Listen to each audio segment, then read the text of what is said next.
Hi అండి. ఈరోజు నేను చేసే రెసిపీ టమాటో రైస్ అనమాట. దీని ఫుల్ వీడియో మన ఛానల్‌లో ఉంది. ఒకసారి వెళ్లి చూడండి. ఫస్ట్ అయితే బిర్యానీ దాకా పొయ్యి మీద పెట్టుకొని, ఒక టేబుల్ స్పూన్ నెయ్యి, ఒక టేబుల్ స్పూన్ ఆయిల్, అలాగే హోల్ గరం మసాలా దినుసులు వేసుకొని బాగా ఫ్రై చేసుకోవాలి.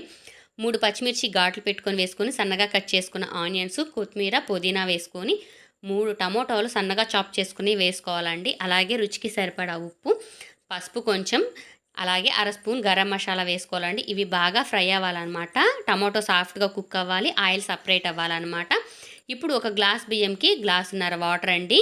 కొన్ని బియ్యంకి వాటర్ ఎక్కువ పడతాయి అనమాట. అప్పుడు 2 గ్లాసులు వాటర్ తీసుకోవాలన్నమాట. గంట ముందు నానపెట్టానండి. అలాగే ఇప్పుడు వాటర్ అనేవి రోలింగ్ బాయిల్ అయింది కదా, మనం రైస్ అయితే వేసేసుకుందాము. మూత పెట్టి కుక్ చేసుకుంటే ఎంతో టేస్టీగా ఉండే టమాటా రైస్ అయితే రెడీ అయిందండి. చాలా సింపుల్ ప్రాసెస్ అనమాట. ఫుల్ వీడియో మన ఛానల్లో ఉంది, ఒకసారి వెళ్ళి చూడండి. ఇరుకుగా ఉన్న గిన్నెలో వండిన పర్ఫెక్ట్గా కుదిరింది. వీడియో నచ్చితే please like and share, subscribe. మరొక మంచి వీడియో